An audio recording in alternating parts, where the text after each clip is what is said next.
La verdad es que estoy emocionado y agradecido ver tantas caras conocidas, tanta gente que hacía tiempo que no veía, tantas personas que os habéis dejado tanto la piel en estos años y no sé qué voy a hacer ahora, porque la verdad es que estoy un poco nervioso. Pero bueno, vamos a intentar hablar un poquito de lo que nos trae aquí.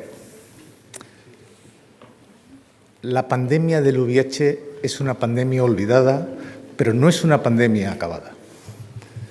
Vamos a empezar a pasar entonces ya con la presentación.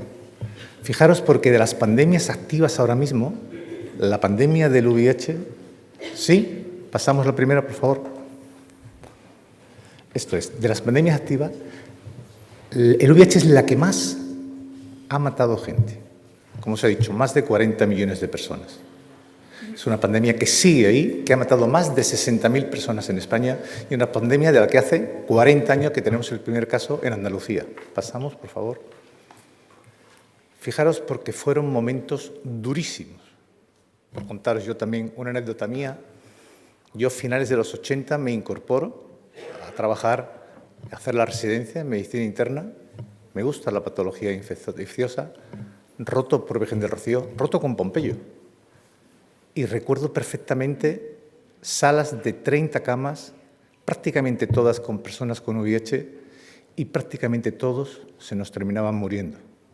Tuberculosis, criptococosis, toxoplasmosis, retinitis por citomegalovirus. Terrible. Pasamos, por favor. Usaré 3 palabras de Anthony Fauci para decir qué eran aquellos tiempos. Desconocimiento, miedo y humillación. Se ha comentado, por eso es difícil ser el último a la hora de intervenir, pero no conocíamos todo y cuando se supo tampoco se le hacía mucho caso y mucha gente seguía teniendo desconocimiento y miedo y humillación, estigma. Pensamos el estigma que es algo que ya prácticamente se ha resuelto y ni mucho menos. Acaba de publicarse en un estudio fantástico que os recomiendo que leáis de SEISIDA, cómo es el tema del conocimiento que tenemos en España, tanto sobre el VIH como sus personas. Y solo os contaré 2 datos. En cuanto al conocimiento, hasta un 30% de la población cree que se transmite por mosquitos. Esto es un estudio en población general. Y en cuanto al estigma, un 30% de las personas, si tuviera un hijo que en su colegio tuviera otro chico con VIH-Sida, estaría incómodo. Y el 50% cambiaría a su hijo de colegio. Lo mismo pasa si tienes un compañero en el trabajo o si el tendero de tu barrio supieras que tiene el VIH-Sida. O sea, que esto del estigma no se acabó y tenemos que seguir luchando contra ello. Vamos a pasar, por favor. Y en esta situación hubo un grupo de personas, de profesionales, que dio un paso adelante. No quiero nombrar porque es que me dejaré gente que luego me arrepentiré de haberlo nombrado, pero fueron médicos, enfermeros, auxiliares, celadores, farmacéuticos, trabajadores sociales, todo un equipo de personas, junto también con las entidades no gubernamentales, que pocas veces, tan pocos, hicieron tanto por tantos. Y por eso estamos aquí, porque verdaderamente fue una labor titánica aquellos años y todo lo que hemos conseguido ir haciendo hasta ahora. Pasamos, por favor. No quiero olvidarme de la industria farmacéutica, se ha comentado. No ha habido en la historia de la humanidad, junto con el tratamiento de la hepatitis C, estrategia coste efectiva más eficiente que el tratamiento antirretroviral. Nada ha hecho que se salven más vidas que este tratamiento. Y la verdad es que cada vez ha ido avanzando más. Pasamos por una etapa, a partir del año 96, donde tuvimos tratamientos. Es verdad que nuestras personas con VIH vivían con diarrea, vivían con pesadillas, vivían con mareos, pero todo eso ha ido avanzando hasta los tratamientos de hoy día, tratamientos potentes, tratamientos cómodos, tratamientos bien tolerados y nuevas formulaciones que vienen que nos van a ayudar a que todavía tengan más calidad de vida y además que estén mejor las personas que viven con VIH. Pasamos, por favor. Y lo he de decir con todas las letras. Hemos tenido en el VIH la suerte de contar con el tercer sector. Suerte con todas las letras.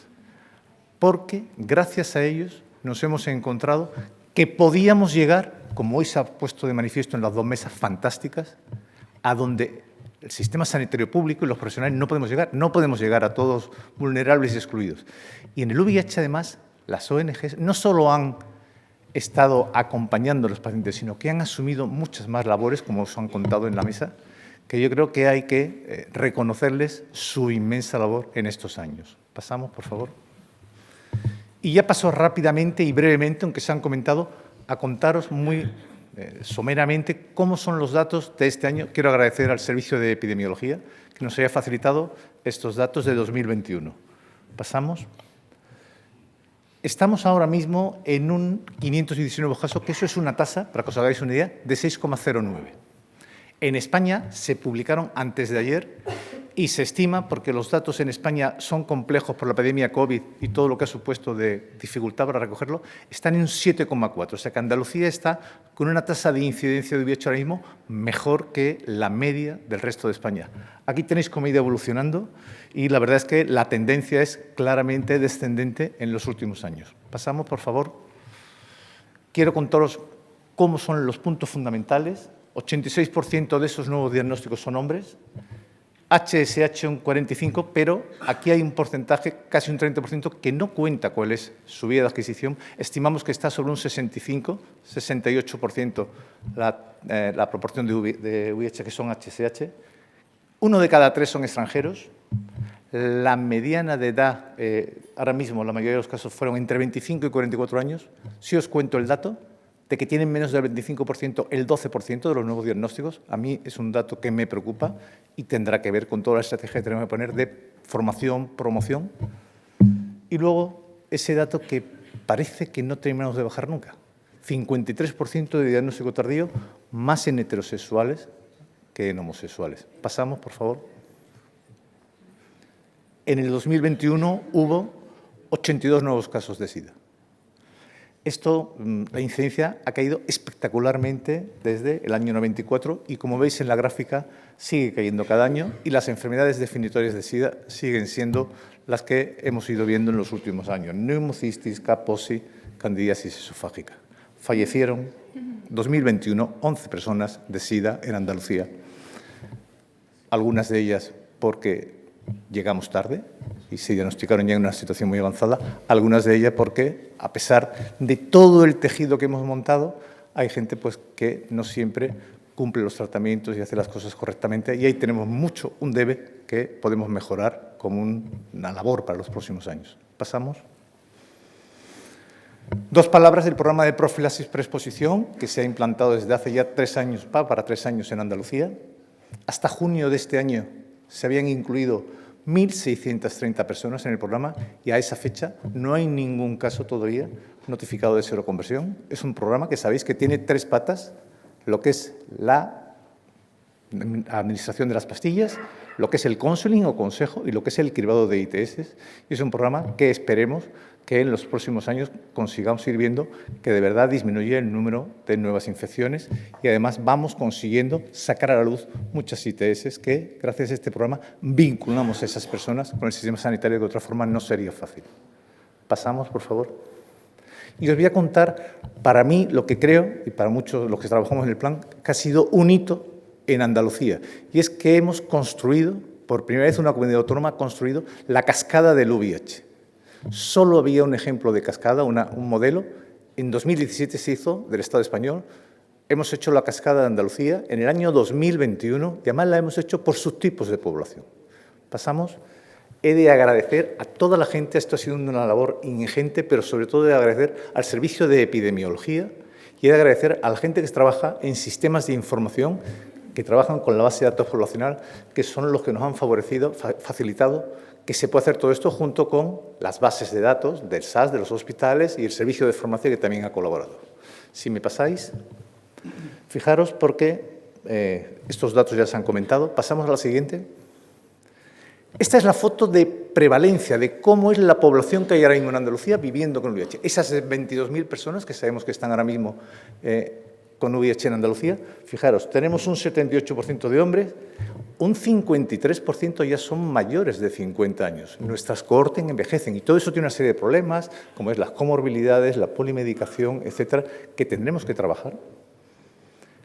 Tenemos un 33% de drogas, la gran mayoría de ellos ya ex-consumidores, un 44% de HSH, un 32% viven en zonas vulnerables socialmente, un 32% son diagnósticos tardíos y un 13% son extranjeros.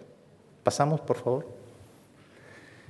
Y esta es quizá de la diapositiva que estamos más orgullosos porque es una diapositiva muy difícil, calcular el primero 90. ¿Cuánta gente tenemos que están con VIH y que tenemos sin diagnosticar? Eso se hace con unas fórmulas complejas, o bien de la OMS o bien del ECDC, que es la que hemos usado nosotros, y hace falta muchos datos, tener unos sistemas muy robustos para poder calcularlos.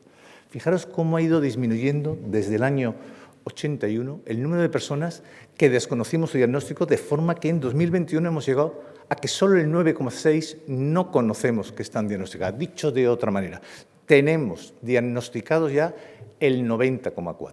Pasamos a la siguiente, y esta es la diapositiva que nos hace sentirnos orgullosos en Andalucía. Cumplimos los 3,90. Tenemos un 90,4% diagnosticados, un 90,7% vinculados y tratados, y un 91,9% que ya están con la carga viral indetectable. Pasamos. Como os he dicho, y no quiero ser prolijo, pero hemos hecho toda esa cascada por su tipo de poblaciones y esto nos ha dejado una serie de deberes, porque nos ha identificado qué poblaciones son claves y tenemos que mejorar. En la vinculación y el tratamiento tenemos que mejorar en mujeres, en gente que no tiene un diagnóstico tardío, en adictos y en las personas africanas. Y en el cumplimiento, para que tengan carga viral indetectable, tenemos que mejorar en la gente que llega con diagnóstico tardío, en los latinoamericanos y caribeños y en las personas africanas. Esto nos pone un abanico de deberes que tenemos que abordar para que este subtipo de poblaciones, que no están ahora mismo por debajo del 90, consigamos meterlo y en los objetivos de 2030, que sabéis que son 95, 95, 95. ¿Pasamos?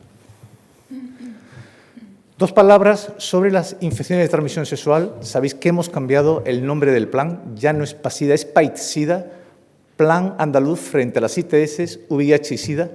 Pasamos, por favor, porque la pandemia del VIH es per se una infección, el VIH, de transmisión sexual, y va de la mano, van solapadas, van conjuntas, tienen las mismas vías de transmisión y tienen que buscarse estrategias conjuntas para abordarla. Andalucía, he de agradecerle al doctor Loruso que me haya facilitado esta diapositiva hace 48 horas, en un esfuerzo que me consta que ha sido encomiable. Y lo que vemos es que el espejismo del año 2020 fue el espejismo del COVID, donde hubo un infradiagnóstico y una infranotificación. Pero las ITS, como se ha comentado esta mañana, están desatadas. Desatadas y tenemos que abordarla e ir a por ellas. Pasamos, por favor. ¿Por qué están desatadas las ITS? Pues desde el PAIT-SIDA hemos hecho un análisis y estos son los grandes motivos, ¿no? Cada vez hay más relaciones sexuales, se abandonan los métodos de prevención, fundamentalmente el preservativo, la juventud y muchas personas le ha perdido el miedo al VIH y a sus consecuencias. Cada vez tenemos más aplicaciones de geolocalización y si tú quieres tener sexo en 10 minutos, con una app quedas y lo tienes y no hay más explicaciones. Y el Kensex es un fenómeno que tendremos que abordar y que todo lo que es información debe de ser una prioridad absoluta en este plan como tenemos. Pasamos. Y ya vamos a contar propiamente el plan que hemos elaborado 2021, ya no es 2020, 2030. Pasamos, por favor. No partíamos de nada, partíamos de un plan previo y aquí quiero agradecer toda la labor que hizo el doctor Lozano, Fernando Lozano, que fue el que impulsor del primer plan 2010-2015, aunque se ha prolongado hasta ahora, y mi reconocimiento hacia él y hacia todo ese trabajo. Pasamos, por favor. ¿Sí? Y bueno, este ha sido un plan, la verdad es que hemos tenido todas las facilidades, desde la Consejería de Dirección General de Salud Pública. Ha colaborado gente tanto de la Consejería como del SAS. Hay un grupo coordinador que ahora nos presentará todos los resultados y en total han sido 54 personas. Pasamos, por favor. 59 personas, perdón. ¿Sí? Donde sí quiero resaltar dos cosas. El carácter multidisciplinar, hay expertos y profesionales de todos los ámbitos y circunstancias, y luego no hemos quedado solamente en declaraciones grandilocuentes de hechos, sino que hemos intentado bajar al detalle de hacerlo muy operativo, con acciones, objetivos e indicadores muy concretos para que este plan pueda ir adelante. Pasamos. Estas son las grandes líneas estratégicas que tiene el plan.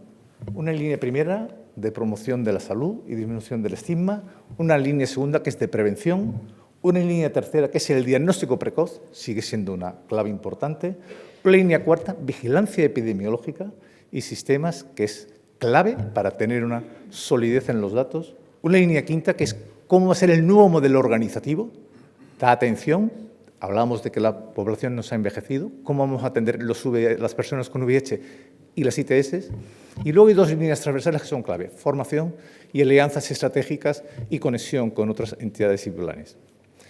Todo esto es lo que vamos a ir ahora desmenuzando brevemente y lo voy a hacer de la mano de mis compañeros, que son los que van a contar cada uno su parte que han sido responsables. O sea que, César, cuando tú quieras.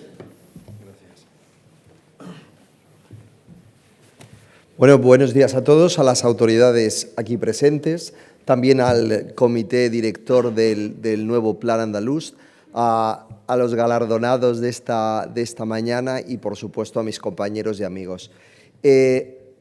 Podemos poner la siguiente diapositiva. Yo voy a presentar las dos líneas estratégicas que he coordinado en este nuevo plan.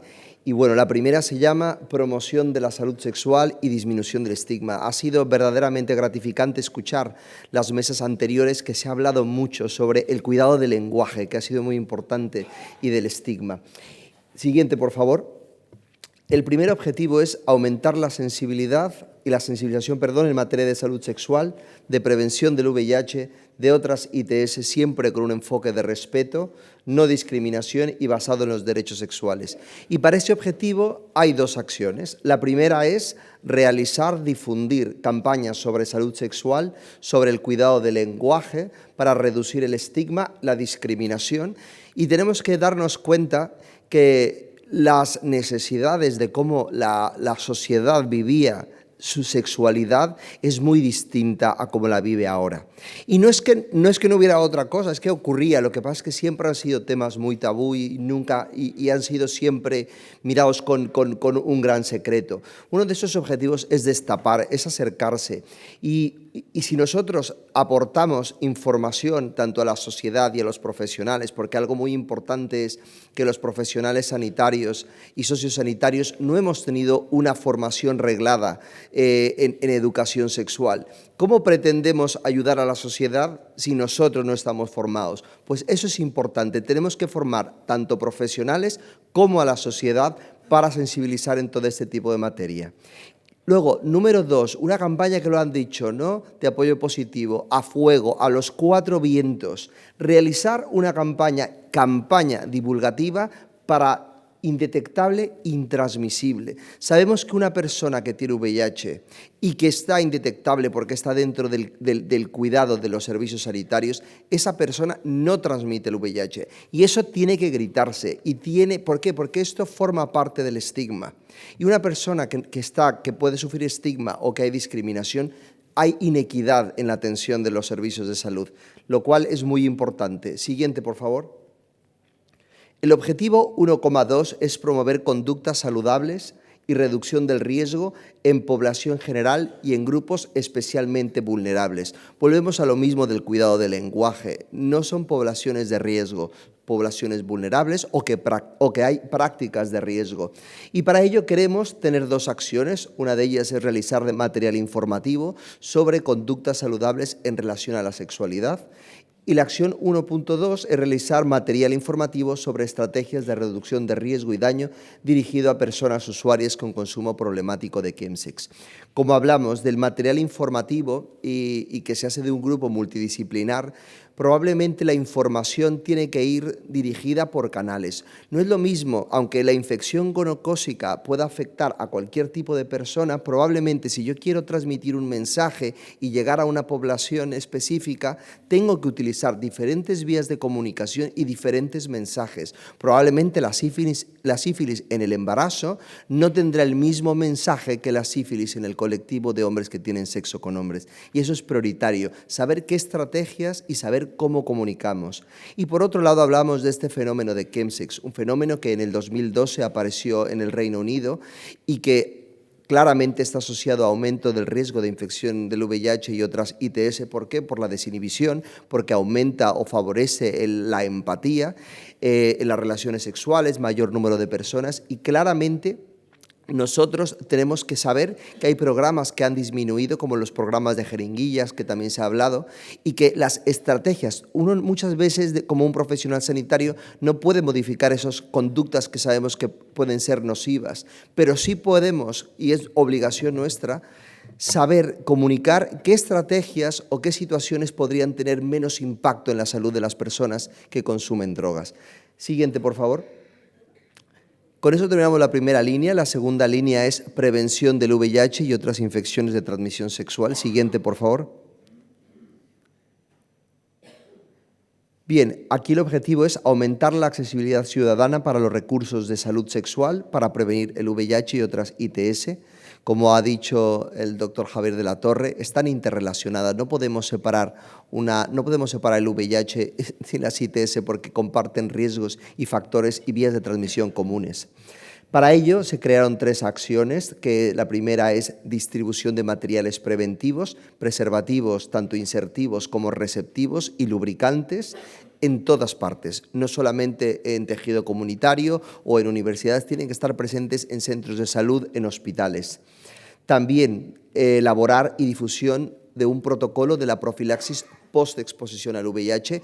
Creo que es la implementación de la profilaxis post-exposición funciona muy bien en toda España, lo hacemos muy bien en Andalucía, pero no tenemos un protocolo común en donde podamos saber esas personas que visitan urgencias tras haber tenido una exposición de riesgo, ¿cuántas se vinculan a los servicios PrEP? ¿Cuántas personas de ahí se diagnostican de una ITS? ¿Por qué? Porque si no tenemos esas variables tampoco podemos tener resultados en salud y tampoco no podríamos saber qué estrategias podríamos mejorar.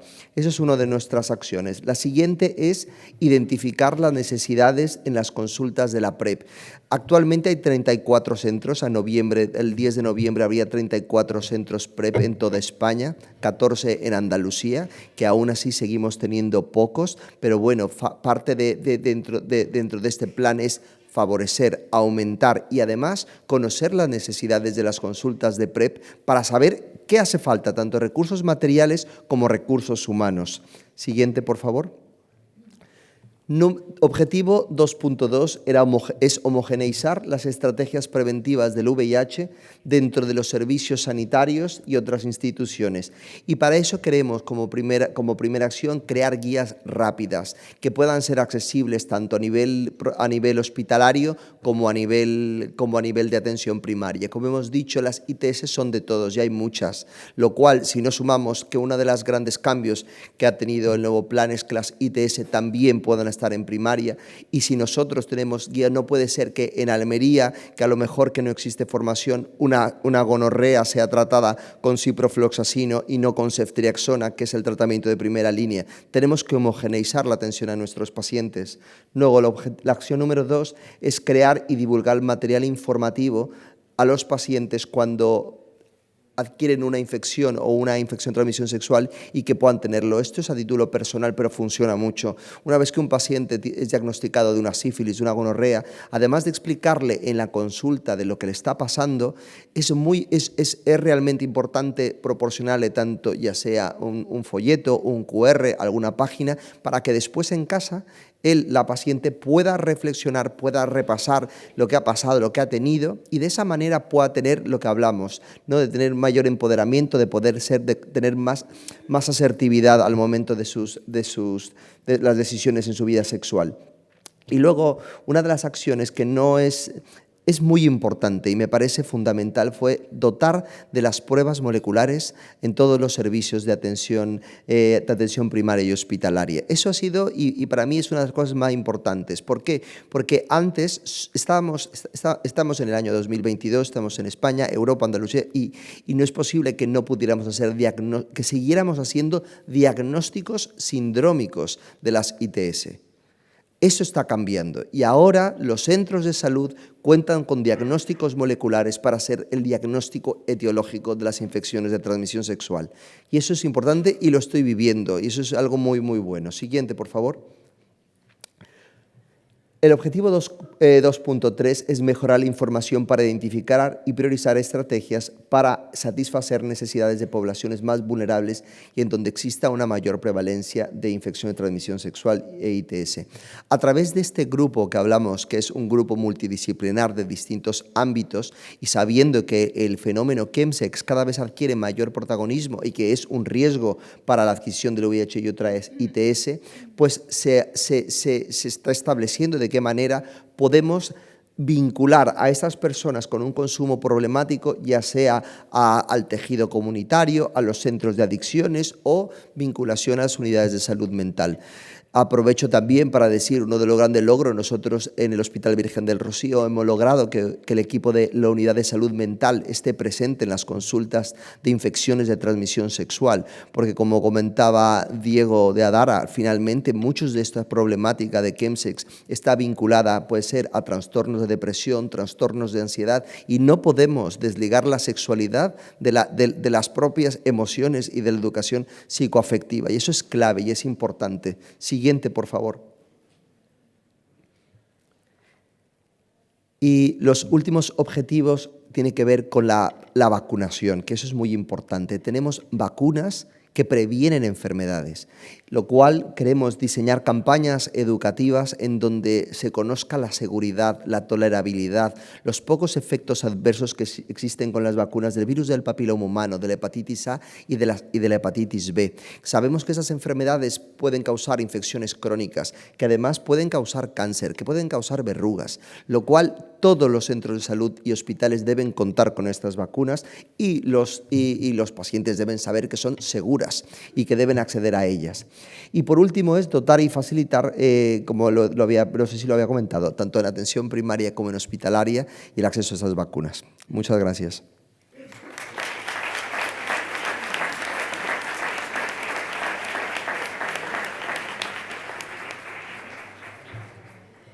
Bueno, buenas tardes a todos. Yo soy Isabel Román, soy epidemióloga y no soy la coordinadora del Grupo 2.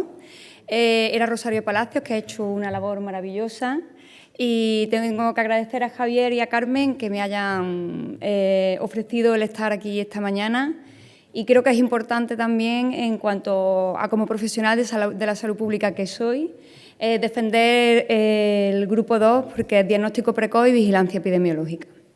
Bueno, pues comenzamos con el diagnóstico precoz del VIH y otras ITS, y el principal reto que nos hemos planteado a la hora de elaboración del plan es disminuir el diagnóstico tardío del VIH y de las ITS. Siguiente, por favor.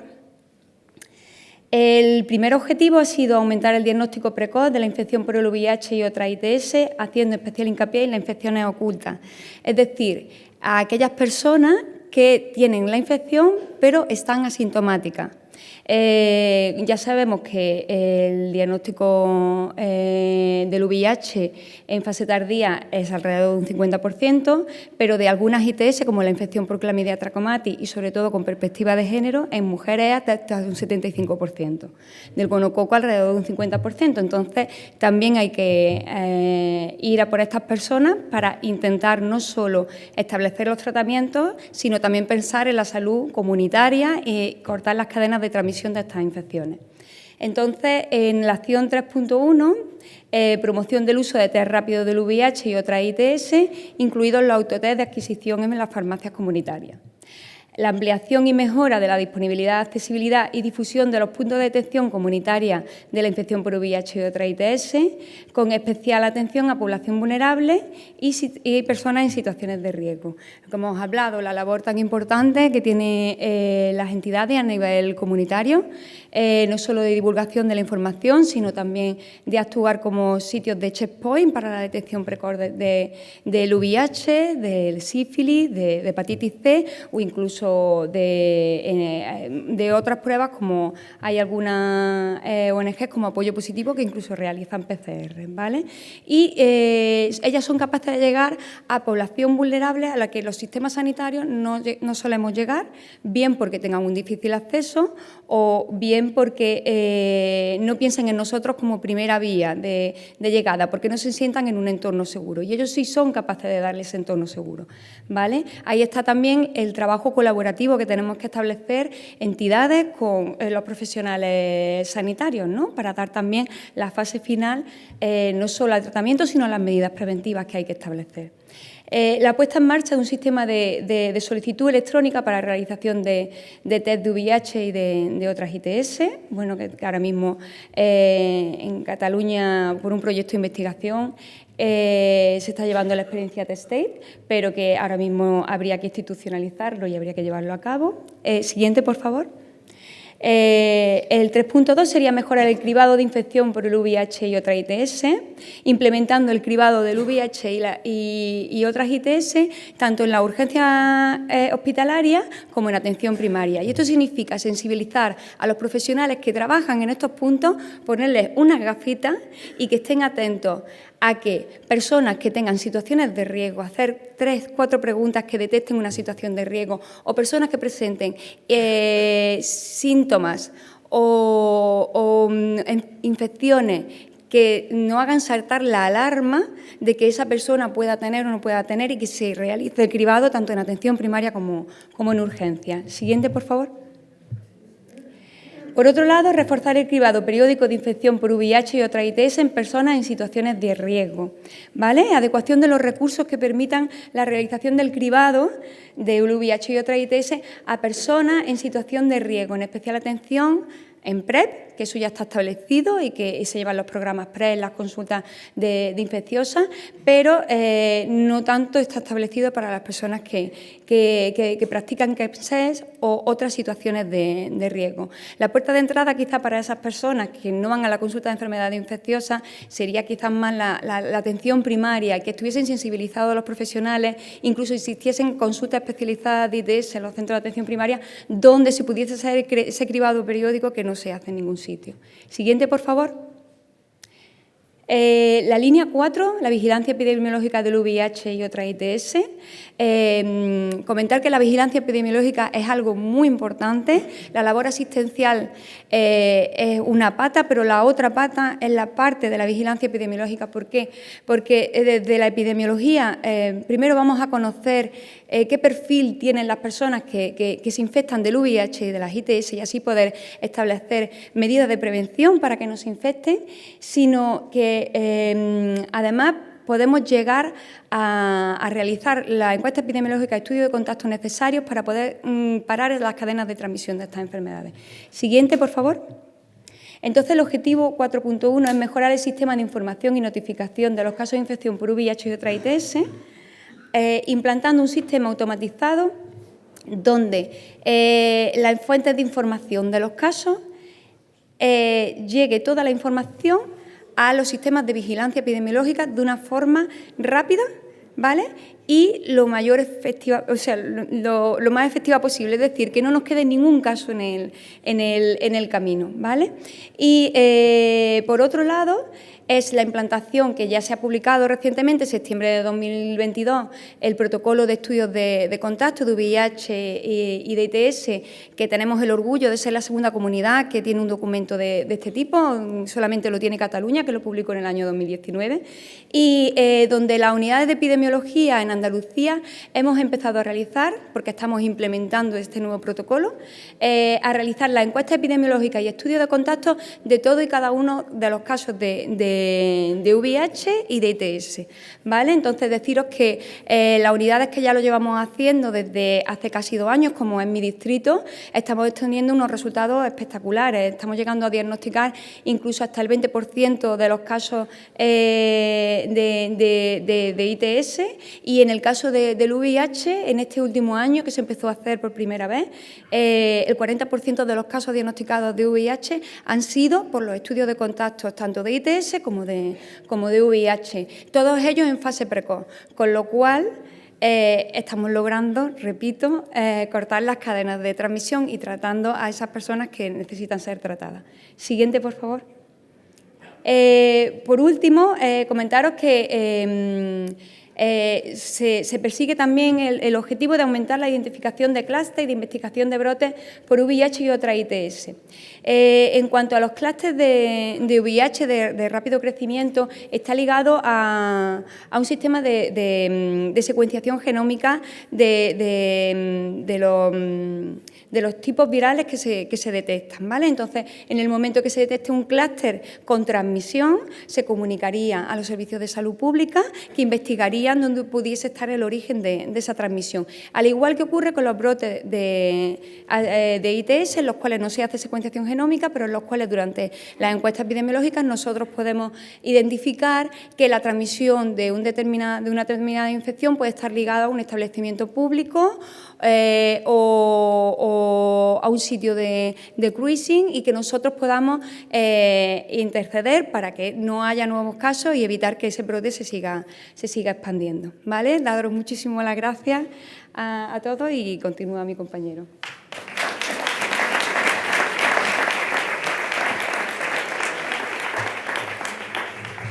Bueno, yo soy Andrés Martín Aspas, trabajo en el Hospital de Cádiz, en Puerta del Mar, y he coordinado la línea 5 del plan y la vamos a presentar brevemente. Fundamentalmente esta línea va a hacer hincapié y va a trabajar el aspecto de la atención sanitaria a las personas con VIH y ITS, lo que es el acto médico, de enfermería, del manejo de estas enfermedades, relacionado tanto en atención hospitalaria como primaria. Pasa a la siguiente, por favor.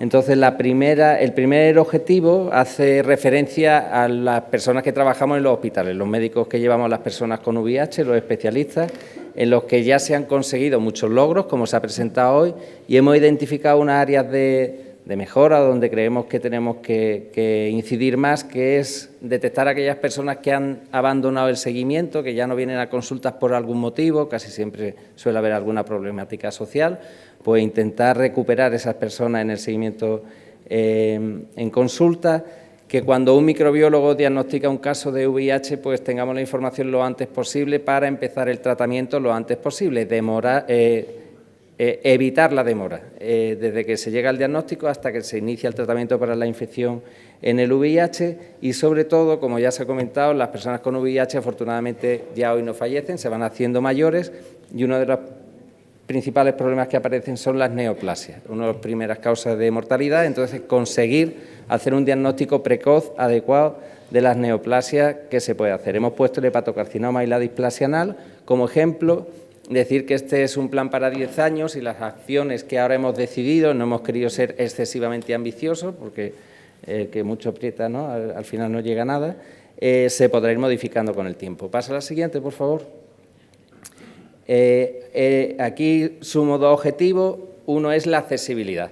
En el COVID todos aprendimos a hacer telemedicina y ha venido para quedarse. Entonces, queremos que a través de las nuevas tecnologías, tanto los teléfonos corporativos como los mail corporativos, tanto las personas que tienen la infección por VIH tengan un acceso rápido a nosotros para hacer una consulta ágil si tienen algún problema intercurrente, que no se demore eso ni necesite una consulta presencial, que muchas veces son evitables. Por ejemplo, cuando te quieren preguntar sobre alguna interacción de un tratamiento nuevo que le haya puesto otro médico por otro problema, y también entre los médicos de atención primaria y nosotros, que no haya una separación física, sino que puedan acceder inmediatamente a nosotros o nosotros a ellos cuando tengamos algún proceso asistencial compartido en uno de los pacientes. Y mejorar la recogida de datos en la plataforma única, o sea, lo que han presentado hoy de cuántos casos nuevos de VIH hay en Andalucía en un año, si son hombres, mujeres y cuáles son sus CD4.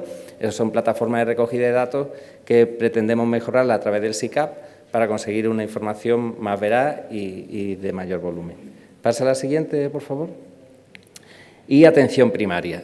Pompeyo dijo en su intervención que esta enfermedad se empezó a tratar en los hospitales y casi se ha quedado en los hospitales, y ya las personas con VIH están indetectables, están bien y se van haciendo mayores. Ya aparece diabetes, hipertensión, riesgo de ictus, riesgo de infarto. En atención primaria hay unos programas fabulosos para ello, por ejemplo, el programa de diabetes con la retinografía, la vigilancia de pie diabético. Entonces, tenemos que asegurarnos que nuestros pacientes con VIH, conforme se hacen mayores y aparecen otras comorbilidades, estén bien seguidos desde atención primaria, que es quien les puede dar una respuesta más rápida, más ágil y cerca de su casa, sin tanto desplazamiento.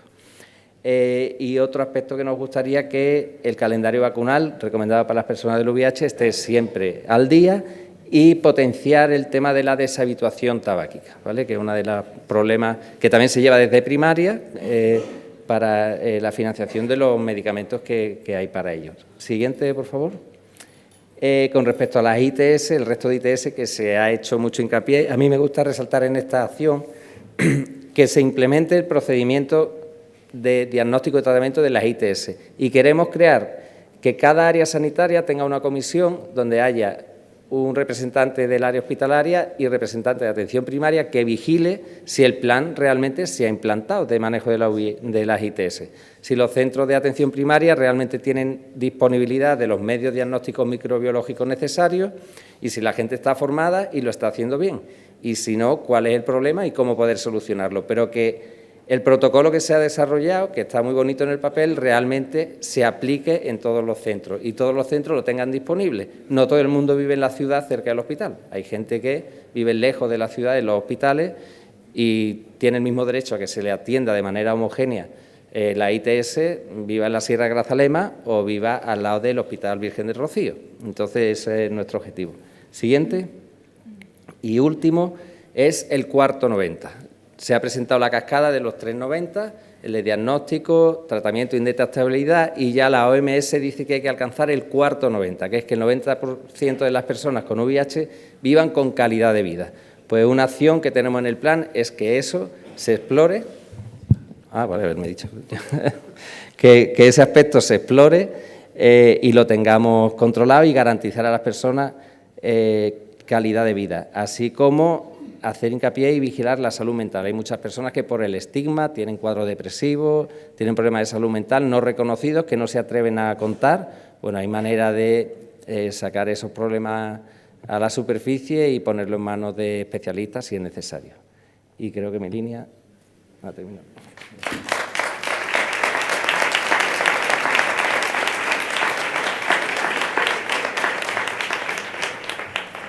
Bueno, como veis, tenemos un equipazo excelente y yo creo que va a quedar un plan fantástico. Yo solamente pasamos la siguiente, 2 diapositivas para contaros las 2 últimas líneas transversales. La línea 6, que es formación e investigación. Tenemos que mejorar la formación, la información de los profesionales sanitarios y sociosanitarios en estos ámbitos, salud sexual y derechos sexuales, importancia del cribado de VIH y ITS, lo que es notificar al sistema, lo que son los nuevos casos, todo lo que es el tratamiento y el abordaje de la VIH y de las ITS, y tenemos que potenciar la investigación. Y la última diapositiva, por favor, pásala. Habla de, adelante, responsabilidad compartida y alianzas estratégicas. Tenemos que coordinarnos. Una de las cosas que hemos aprendido en este tiempo es que tenemos que coordinarnos y tenemos que intensificar cómo nos relacionamos con otros planes y con otras instituciones. Hemos hecho muy buenos ejemplos de colaboración con otros planes. Hemos trabajado con el plan de urgencia y en el plan de laboratorio para la estrategia del diagnóstico precoz del VIH en los servicios de urgencia. Hemos trabajado con el plan de hepatitis C para cómo nos coordinamos para mejorar el diagnóstico y para cómo cubrir en entornos vulnerables de la mano de entidades no gubernamentales los nuevos diagnósticos.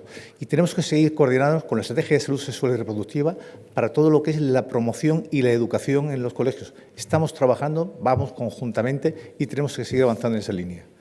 Y el último punto es la estrategia Fast Track. Tenemos más de 100 ciudades en Andalucía ya adheridas al programa de ciudades Fast Track. Es un movimiento que va a más. Hemos tenido la suerte de tener el Congreso en Sevilla recientemente y estamos convencidos de que esta va a ser una estrategia exitosa que desde el plan y la consejería vamos a seguir apoyando. Y esto es todo. El nuevo plan esperemos que vaya adelante y que dé muy buenos resultados. Muchas gracias.